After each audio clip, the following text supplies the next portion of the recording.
Tātad urbiem ar pareizo urbīti, blokā, kuram ir viena stiprā sieniņa, tas ir 250 bloks. Pēc skatīsimies, kādi būs rezultāti. Nu, te mums ir caurumi ar parasto urbi. Un varēsim salīdzināt, kāds tad ir testa rādījums, ja ankurojam un urbiem ar pareizo urbi un ar nepareizo urbi. Te kur mēs nostiprināsim. Šitie bija ar urbi, kuram ir samazināta trieciena īpašības. Viens un tos pašus dībēs nostiprināsim, tad jau atgriezīsimies pie pulksteņa rādījumiem.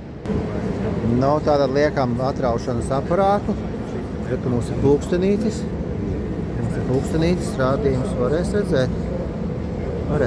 Jā, pieliksim kājas. Šitā te. Un aiziet rādījums. Mums ir 1,1 kN, tad 110 kg. Tā, turpinām otru rādījumu, uzliekam uz nulēm. Tas mums te darās.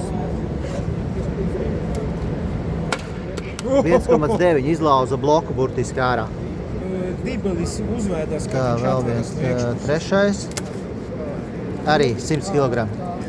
Так, šitas mums bija, tas правильным сверлом или с обычным? С обычным это. А tas ir parasto urbi mums urbs.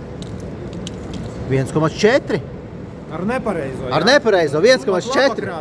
Tad var urba jebko gribas. Jā, ir trāpīts. Nē, nav. Tajām redzēs, ka ir starpīgi. Labs bloks pagatavs. Labs bloks, jā. Dībeļiem tur vispār nekāda sakara nav. Nu. 0,8. Nu labs tas bloks, pat arī ar nepareizo urbi. Jā, 0,9, jā, nepietiekās, jā. Nu, 0,9. Jā. Tā, nu pēdējais, tad uztaisam visu pareizi, tā kā vajag. Kas te ir mums? Nu. 1,5. Nu, tur perfekts tas bloks, nu. Labāk rādījumi nekā ar pareizo urbi.